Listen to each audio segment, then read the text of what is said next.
Viza. Viza ni iki? Viza ubundi ni urupapuro rutangwa n'igihugu rwemerera urufite kwinjira mu gihugu adafitemo ubwenegihugu, yaba agiye gusura, yaba agiye nk'umukozi, yaba agiye nk'umunyeshuri. Impamvu yose yaba imujyanye, urwo rupapuro urarukenera kugira ngo ubashe kwemererwa kuba waba muri icyo gihugu, niyo waba uramaramo umunsi umwe, ariko mu gihe cyose ukeneye kujya mu gihugu, ukaba ukeneye kubamo, ukaba ukeneye ufite ibikorwa ugiye gukoramo, ukenera urwo rupapuro rwitwa viza. Nicyo viza ari cyo. Mbahaye ikaze mu kiganiro cy'uyu munsi, aho ngiye kuvuga ku makosa 10 ukeneye kwirinda niba ukeneye kubona viza. Mu by'ukuri mbashimiye ukuntu mukomeza kugenda mukora like, share, comment, ibitekerezo byanyu turabyakira. Reka mbahaye ikaze rero. Reka dutangire. Rero gusaba viza ni urugendo navuga ko ruba rutoroshye mu gihe cyose umuntu agiye gusaba viza, biragora, bitera stress, kandi rimwe na rimwe bishobora no gutera guhangayika bitewe n'ubushobozi cyangwa n'icyo wari witeze mu gisubizo uri buze guhabwa. Ariko ngendeye ku byo umukire Aliko Dangote yavuze ubwo yari ari i Kigali, arimo kuvuga ko asabwa viza mu bihugu 35 bigize Afurika. Kuvuga mu bihugu 55 bigize Afurika, Aliko Dangote, umukire wa mbere muri Afurika, iyo akeneye kujya muri ibyo bihugu akenera kwerekana viza 35. Bivuze ko atari wowe wenyine, wowe umwana wo mu Kayanza, wowe umwana wo mu Ngororero, cyangwa umwana w'ikirehe, cyangwa umwana w'ahandi hantu ashobora kuba bumva ururimi rw'ikinyarwanda. Ibi ni rusange ku bantu benshi. Rero mw'ibyo hari amakosa akenshi dushobora gukora, kandi ayo makosa akaba ariyo atuma akenshi tutabasha kubona viza. Rero reka tuyavugeho. Ndagerageza kuvuga amakosa 10 ukeneye kwirinda niba ukeneye guhabwa viza. Ikosa rya mbere ni uko waba ufite umwirondoro utuzuye, icyo twakwita incomplete or incorrect application. Niba ugiye gutanga ugiye gukora application ya viza, irinde kugira amakuru amwe n'amwe uba udafite cyangwa aba atuzuye, cyangwa arimo ikosa. Bivuze iki? Bivuze ngo dufate urugero, muri application form yawe ugiye gutanga wavuze ko wavutse muri 1992, ariko muri ID yawe hagaragara ko wavutse 1998. Ibyo bintu akenshi niba utigeze ubikosoza ubwira uwagukoresheje interview cyangwa aho wabyohereje ngo ubemforume ko iyo myirondoro ipfuye, bashobora gukeka ko ibyo bintu ugiye gukora atari ibyawe, cyangwa ari undi biri fajyari, cyangwa bitari umwimerere. Icyo kintu gishobora gutuma umwirondoro wawe, viza yawe wasabaga, iba denied cyangwa yangwa. Ikindi, niba urimo kugerageza gukora application, gerageza usuzume ibyo wanditse niyo yaba ari amazina yawe. Dufate urugero, umuntu witwa wenda Sekamana n'uwitwa Semana ni abantu babiri batandukanye. Sekamana na Semana ushobora kwibagirwa ugatarukamo iyo ka cyangwa ukayivanamo, bikaba bivuze undi muntu utari wowe. Rero niba ugiye kugerageza gukora viza application, gerageza ubanze usuzume ibyo bintu, urebe ko ibibazo urimo kubazwa urimo kubisubiza neza, urebe ko amakuru urimo gutanga ari ay'ukuri, ahuza ko nta makuru apfuye wigeze ushyira muri application. Reka tujye ku ikosa rya kabiri. Ikosa rya kabiri, nk'uko byumvikana, kugira ngo ujye kuba mu gihugu bikenera kwerekana ibipapuro cyangwa dokima. Dokima rero uba ugiye gutanga, reba ko nazo zidafite amakosa. Nk'uko nari mbahaye urugero, muri urugero rwabanje, urebe niba ID yawe cyangwa indangamuntu yawe irimo amakuru yuzuye, urebe niba wenda diplome ugiye gukoresha byanditse kimwe cyangwa birimo amakuru yuzuye, cyangwa se niba wavuze ko wenda wize ku kigo wenda A, urebe ko ari nacyo, urebe ko utanditse AB. Niba wenda nyine dokima utanze zibe zihuza n'umwimerere w'ibyo ufite, urebe ko nta dokima n'imwe y'ingenzi wataye. Urugero, aho dushobora kuvugamo wenda banki sitetimenti, dushobora kuvugamo indangamuntu, dushobora kuvugamo pasiporo, kandi wibuke ko ibihugu bisaba dokima zitandukanye. Igihugu kiri muri A gishobora gusaba igihugu B dokima Canada isaba, bitandukanye n'ibyo wenda Angola isaba, bitandukanye n'ibyo Ukraine isaba, bitandukanye n'ibyo Pologne isaba. Wumve ko ureke kubijeneraliza ngo kuva kanaka baramusabye ibi ngo nibyo nanjye nsabwa. Ubanze urebe ko idokima zose ukeneye usabwa, kuko hari kriteriya zo kugira ngo winjire mu gihugu. Izo kriteriya urazujuje? Ese dokima zisabwa ndazifite? Nimba nzifite, niba uzifite, ntabwo viza akenshi bagushinze irindi kosa. Reka tujye ku kindi kintu. Irindi kosa amaze kubona abantu benshi bakora ni ukwapurayinga batinze. Ugasanga ugiye kuri puresha, viza yanjye igiye kurangira. Dufate urugero, washakaga kuza kwiga wenda, dufate urugero washaka kuza kwiga muri Pologne. Amashuri atangira ku itariki ya mbere z'ukwa cumi. Wowe urimo kwapurayinga viza ku matariki 29 z'ukwa cumi, nako z'ukwa cyenda. Ni urugero dufashe. Hari probability nini y'uko iyo viza yawe bazayikwima. Kubera iki? Kubera ko urajya kwiga mu ishuri abandi bararirangije se? Urajya kwiga intake abandi barayirangije? Bibaye byiza, niba ushaka kuza kwiga mu kwa cyenda, banza utegure, uvuge okay, mu kwa gatandatu niho kure, nzaba narabonye viza. Nuyibona mbere ntacyo bitwaye, nunayibona uyibonye nyuma nibyo biba, ariko uyibonye mbere ugategereza, niba wategereza amezi 3 cyangwa 4, nta kibazo bitwaye. Irinde kujya gukora ibintu ku munota wa nyuma. Ikindi wibuke ko ntabwo uri bubashyireho puresha, ntabwo waba puresharinga, ntabwo byashoboka. Rero itoze kuba ibyo ugiye gukora byose ubikore ako kanya, ureke kuranzika ibintu. Kandi ikindi wibuke ko viza yawe ushobora kugenda ugasanga wenda itwaye nk'ibyumweru 3 cyangwa 4, rero ureke kuba wajya kuri puresha, kuko bo nta puresha baba bariho, nta kintu kiba kibirukansa. Ikindi navuga, irindi kosa, ikosa rya 4 abantu kenshi dukora, ni ukudatanga, kwerekana ikizakubeshaho, not providing proof of fund. Iki kintu, cyangwa ukaba uzifite ariko zidasobanutse. Dufate urugero, uravuga ngo ndashaka kujya kwiga muri Pologne, ariko umugaranta wawe cyangwa umwishingizi wawe ari muri Germany. Ako ngasobanure neza. Mu by'ukuri si byakabaye ikosa, ariko kubera iki birabikosa? Birabikosa kuko hari amahirwe menshi y'uko ashobora guhita atekereza ko nawe uzahita ujya Germany.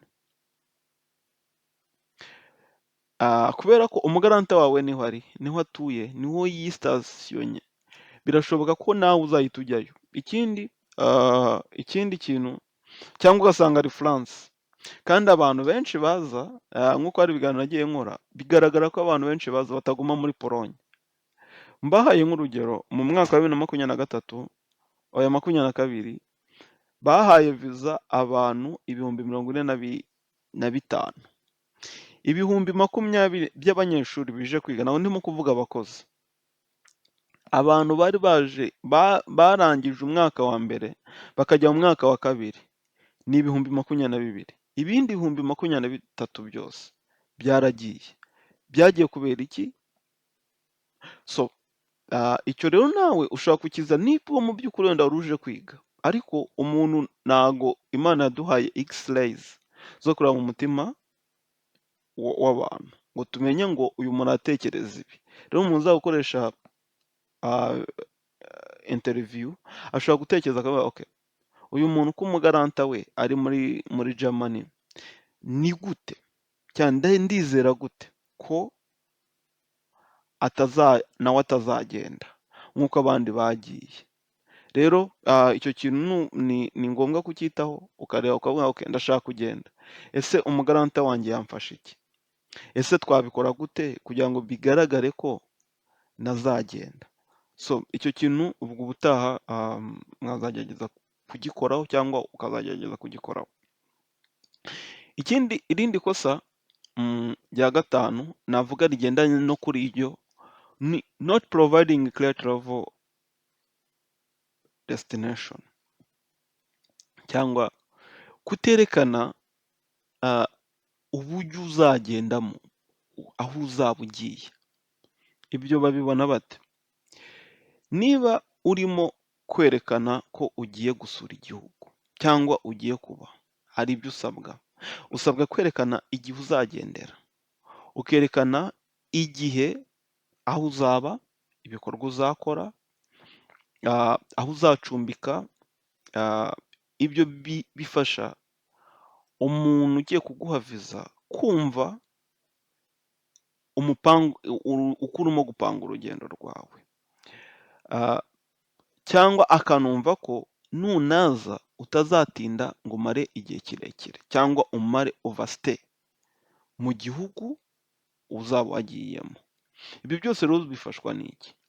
Ubifashwa mbere na mbere nk'uko nabivuze, niba urimo kuapurayinga usaba viza ya Polonye cyangwa urimo gusaba viza dufate viza wenda ya Ireland, ariko mu by'ukuri wowe umugaranta wawe akaba azaba wenda atuye wenda muri Polonye. So hari amahirwe menshi y'uko ushobora kuzajyayo ukamusura ukahaguma. Rero ibyo byose nk'uko nabivuze bagerageza kubyirinda. Gerageza urugendo rwawe ruba rusitikingi aho hantu, intumbero yawe ibe igambiriye aho hantu. Dufate urugero, uburyo bumwe njye nanabimenyamo kumenya ko utari interested, ni ukukubaza urugero, mbwira ahantu uzaba ugiye, uzi hehe? Ko ushaka kujya muri Polonye, ariko mu by'ukuri mbwira nk'umujyi wegeranye n'aho hantu utuye. Biroroshye ko umuntu uri interese ushaka kumenya icyo gihugu aho ashaka kujya kuba, biroroshye ko utangira no kumenya ngo ururimi rwawe bakoresha aho uzaba ugiye ni uruhe. Urugero, njyewe njya kujya muri kwaka viza, nakubwira ko nari nzi amagambo menshi y'Igipolishi, ahubwo ashobora no kuruta ayo nzi. Kubera iki? Ko numvaga niba ugiye kujya ahantu, umuntu ugiye kubaza n'umwenegihugu akubajije mbwira nk'ijambo rimwe, ko kameme umaze kwitegura urugendo amezi 6, ariko uwakubaza ngo mbwira byibuze basuhuza gute mu Gifaransa, ntabyo uzi, cyangwa wenda mu Kidaci, cyangwa wenda mu rundi rurimi ntazi, bitewe n'igihugu ugiye kujyamo. Biroroshye ko nahita menya uyu muntu ntabwo ari interested, kuko umuntu uri interese ndakubwiza ukuri ko hari ibintu abazi, hari ibintu amenya. Urumva niba urimo gupanga kujya mu gihugu kivuga ururimi utasanzwe uvuga, hari uko witoza kumenya ururimi. Nari nzi kubara, njyewe nari nzi kubaza ikibazo, nari nzi kwivuga. So rero nawe niba ushaka kubona viza, niyo mpamvu rimwe na rimwe basaba ururimi. Urugero, nk'iyo ugiye gusaba viza yo muri Canada bagusaba kuba ufite TOEFL, bagusaba kuba ufite certificate yerekana ko ushobora kuvuga. Ururimi ni ikintu cy'ingenzi. Ntabwo wambwira ngo ugiye kujya muri Ukraine utazi kuvuga ururimi rwabo. Iyo viza nanjye ndabona natayiguha. Cyangwa mu Rwanda hari amagambo y'ingenzi: muraho, murakoze, dzień dobry, dziękuję, proszę bardzo. Hari utugambo tw'ingenzi byibuze umuntu ashaka kukubaza ukaba watuvuga. So rero navuga ko iyo ni imwe mu mpamvu, kandi wibuke niyo mpamvu baba bakubaza ibibazo. Barakubaza, ashobora kukubaza ikibazo kiri random nk'icyo, nta forumire ihari. Ashobora kukubaza mbwira umujyi wegeranye n'aho hantu uzaba utuye, ukahavuga. Ibaze rero baramutse basanzwe utahazi, byaba byerekana ko udafite clear destination. So impamvu ya gatandatu Impamvu ya gatandatu ni ukuba guhisha ko hari viza wigeze kwimwa. Dufate urugero, wigeze gushaka viza wenda yo kujya muri Canada, barayikwima, wowe urangije urabihisha. Kandi tuvugishije ukuri, uyu munsi systeme za IT ziri synchronise, so kubera umutekano, kubera ibintu byinshi bitandukanye, ushobora gusanga ubihishe nyamara wowe babifiteho amakuru. Nibajya inyuma, dufate ibintu byose twavuze haruguru byari green, urangije bagezeho barakubaje, hari aho bakubaza ngo vuga, iyo urimo kuapurayinga vuga ikindi gihugu waba waragerageje kuapurayingamo visa, ukavuga ntacyo. Iyo urangije kuvuga ngo ntacyo, bo bashobora kugeraho bagacekinga, barangiza bagasanga wenda wigeze kuapurayinga viza ya Canada ubushize irangwa, barayikwima. So icyo gihe biba bigaragaje ko iyo fomu yose washyizemo biba bigaragaje ko amakuru yose watanze atari ukuri. Niba viza hari ahantu ufite viza yarimwe, bakubaza n'impamvu bayikwimye, bakakubaza vuga impamvu. Iyo mpamvu bakagombye kuyisobanura, ariko nanone ukayisobanura uganisha mu kwerekana uburyo icyo kibazo bakureze wagikosoyemo. Bashobora guhita bakubaza niyihe mpamvu noneho igiye kwerekana itumye uza muri Polonye cyangwa uza wenda muri Ukraine. Ushobora kubabwira ati ubushize berekanye ko fandi zanjye cyangwa umusapota wanjye adafite amafaranga ahagije. Rero igihugu kindi ubuzima bwanshobokera nabamo, narebye nkoze ubushakashatsi nasanze ari iki gihugu. Ntabwo babifata nk'aho ari mbere nari nasanze nipasha umupira muremure kandi njyewe icyo ngamije ni ukwiga. So byaba byiza rero ugezaho ukababwiza ukuri. So indi mpamvu navuga ya munani, kutagaragaza impamvu y'urugendo cyangwa igitumye ugiye kwiga. Urugero ugasanga ibintu byawe biri mixed, so nturimo gusobanura ko ese ugiye kwiga, ese ugiye muri business, ese ugiye gukora, ugasanga ibintu byawe biri vague, ibintu byawe ugasanga ntibisobanutse. Kandi ibyo byose icyo ugiye gukora nk'uko nabivuze biba bisapotingwa na document, ntabwo ari amagambo yawe gusa yo kuvuga ngo ndimo kubivuga. Dufate urugero, biroroshye ko wambwira ngo ugiye kwiga accounting, biroroshye kubivuga, ariko niba urimo kumbwira ugiye kwiga accounting, dufate urugero, ushobora kuhita umbwira okay, nari ndimo kwiga accounting, nateganya kwiga accounting, ariko dore nari ndimo gufata aya makosa ya n'aya. Byerekana ko uri interese cyangwa byerekana ko nyine ushaka impamvu yerekana ko ibyo urimo kuvuga biri supported. Ntabwo waza kumbwira ndashaka kwiga accounting gusa kuko ubishaka ngo uhite mvuga utamyiza mvuga ko uyu muntu koko agiye kwiga, arashaka kwiga accounting. No. So erekana, uvuge ngo yego ndashaka kwiga accounting, ariko dore n'ibi nari ndimo gukora. Mu gihe nari narajya ku ishuri nari ndimo gukora ibi n'ibi. Urugero, mfite certificates n'izi navanye kuri Udemy, ukabimwereka. Ibyo bidokima kenshi hari igihe atabisigarana, ariko nawe aba akeneye dokima metalike izatuma ntihagize undi muntu uza kumusupervisa akamubaza ngo ese uyu muntu ko wamuhaye visa, mbwira ibyo wari washingiyeho. So niba umuhaye dokima zuzuye uramworohereje. Ngenda byibuka nari natwaye dokima nyinshi pe, nyinshi, bimwe arambwira ati ibyo simbikeneye, ariko abona ndi prepare pe, nari mfite dokima nanjye nazi ngo naziteguraga gute. Ariko iyo ufite dokima zose, urugero ugiye kwiga, so kimwe mu bintu basaba ubu barimo gusaba kiri ki, icyo bita eligibility letter itangwa na HEC. Ni ibaruwa yanditswe n'ikigo gishinzwe uburezi kikwemerera, kivuga ko ugiye kwiga mu gihugu kindi. Ni ukuvuga ngo mu yandi magambo ugiye kwiga ariko n'igihugu cyawe kirabizi. Biroroshye ko bashobora gukora follow up, wa muntu mwatwohereje ko atagarutse. Urumva uba ukeneye dokima zisapotinga, apana kuvuga ngo ugiye kwiga nta muntu utabivuga. Ko niba ari impamvu ishobora gutuma ujya mu gihugu, nanjye navuga ngo ngiye kwiga nyamara ngiye gucuruza ibiyobyabwenge. So biroroshye cyane ko wavuga impamvu, ariko erekana ko wowe ugiye kwiga apari yo kuvuga ngo mfite dokima zo ku kazi, mfite dokima izi n'izi n'izi, erekana ibindi bintu bisobanura ko koko ugiye kwiga. So iyo ubifite ntabwo bakwangira. So ikindi nashyizemo ni lack of follow up on your application. Ntabwo ibihugu byose, dufata urugero nka Romania, ntabwo ibihugu byose ntabwo bikenera ko ujya gukora interview kuri iyo, ahubwo hari ibihugu bimwe bikenera ko wohereza passport ukanatanga application, ibindi bakabikurikirana. Aka kagingo rero ko not following up on your application nagashyizemo kubera iyo mpamvu.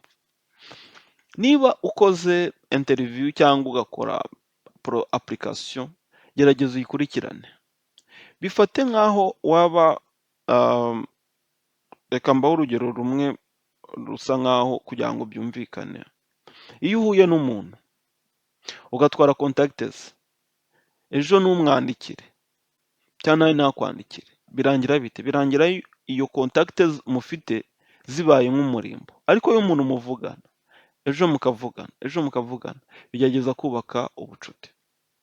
Niba rero ukoze interview, gerageza ukore follow up, gerageza ubibutse, ukurikirane, werekane ko ufite ubushake.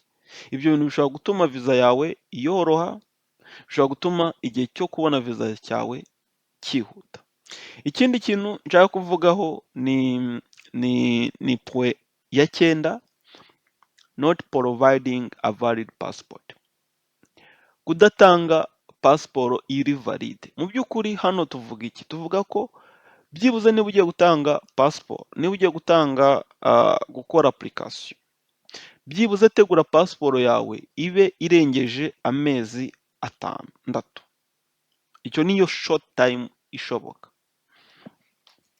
Kubera iki? Kuko niyo baguha viza, n'ubundi still ya passport yawe iba izagira agaciro. Njye navuga ko narekomanda nk'umuntu ushaka nko kujya muri Pologne ko byibuze viza ya pasiporo yawe iba iri valide nk'imyaka 2. Ko still niyo uje, n'ubundi iyo pasiporo yawe iraguma ikagira agaciro. Uretse kwenda ku bw'amahirwe, ahenshi abanyarwanda bafite ambasade zibegereye, bafite ukuntu bari synchronize, system ziri synchronize ku buryo wenda bitaba ikibazo. Ariko urugero, hari umucuti wanjye w'umunyazimbabwe, viza yaraje, pasiporo y'ibura umwaka, biba ngombwa ko asubira muri Zimbabwe akajya gusaba pasiporo, yarangiza ajya South Africa gusaba indi viza. Ku bw'amahirwe byarihuse arayibona, ariko twari turimo gusenga tuvuga ngo Mana dufasha, kuko nta tegeko rihari yuko bayiguha, bashaka bayikwima. Kandi nyuma uba uzakenera icyo bita temporary residence card, ibishingiye nanone kuri iyo pasiporo yawe, rero yarabaye expired. So birumvikana ko biza kukugora. So byaba byiza rero ugerageje mu byo urimo gukora byose, ukagerageza ukihata kuba ufite pasiporo yawe iri valide. Ikindi kintu cy'ingenzi navuga cya 10 ni ukuba ufite criminal record, kuba ufite ibyaha ushinzwe. Bivuze iki? Bivuze ngo muri za dokima zindi navuga zaba supportive document, byaba byiza unongeyemo ko criminal record yawe, ukerekana ko criminal record yawe iri clean. Kubera iki? Kuko nta muntu n'umwe ushaka kujya ku apply kuzana umuntu uzateza umutekano muke.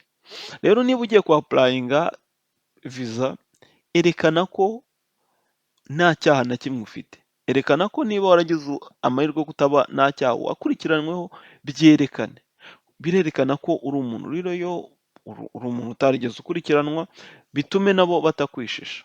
Ikindi navugaho wenda kiri apare wenda kindi, bavande, gerageza ucunge physical appearance yawe, ku muco w'abo bantu usanze, kwanga ko babangamira. Dufate urugero, niba wenda abantu ugiye kureba, dufate urugero nko mu Rwanda, ntabwo tujya imbwa.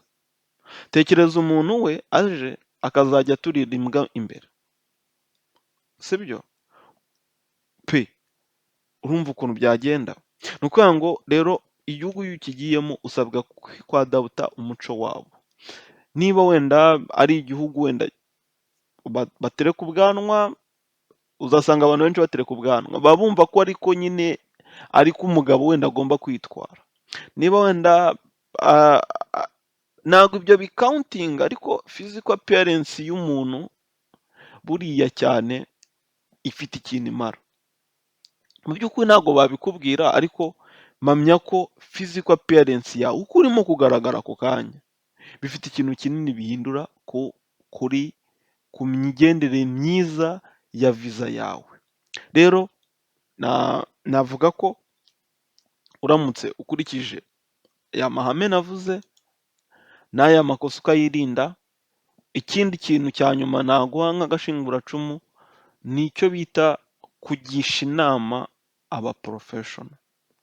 Niba ubona viza yawe iri compliqué, irimo situation iri compliqué, gerageza kugisha abantu inama. Nta kibi cyo kubaza. Kubaza birafasha, icyo udasobanukiwe kibaze. Hari uburyo bwinshi ushobora gukonekitinga n'abantu, ntabwo mvuze ngo iteka ubyishyurire, ushobora no kutabyishyurira, ugaca kuri bagenzi bawe uzi uwagiyeyo ukamubaza byagenze bite, ese iki kibazo uhuye nacyo byagenda bite, ariko apana kubaza ko buri kabazo kose uhuye nako nawe ukagerageza ukicara ugashakisha byibuze icyakunaniye ukabona kubaza, ariko ntiwicare ngo ibintu bikubane byinshi ntubaze, ukagerageza kubaza amakuru.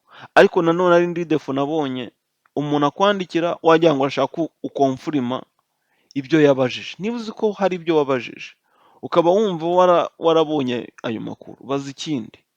So rero ndabashimiye, ndizera ko aya makosa 10 nituyirinda rwose viza z'ubutaha tuzajya tuzibona. Kandi iyo utayibonye, njya nkunda kuvuga yuko dupanga Imana ipangura, ariko nifuriza buri muntu wese yuko inzozi afite yazigeraho. Nifuza ko kuko iyo uramutse ugeze ku nzozi zawe bituma yaba twe, yaba igihugu, yaba abavandimwe bawe, nizera ko hari cyinshi ushobora gukontribuwa, ushobora kubafasha.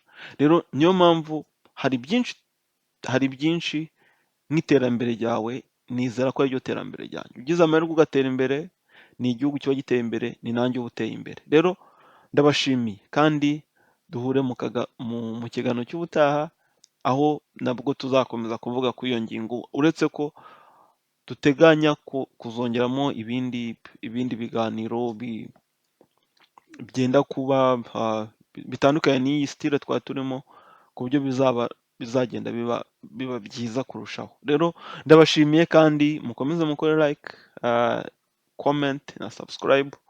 Nshimiye abantu 510 mwese mwakoze subscribe. Ni ukuri muri ab'agaciro, muri ibitangaza. Imana ikomeze ibaduhere umugisha. Murakoze, ibihe byiza.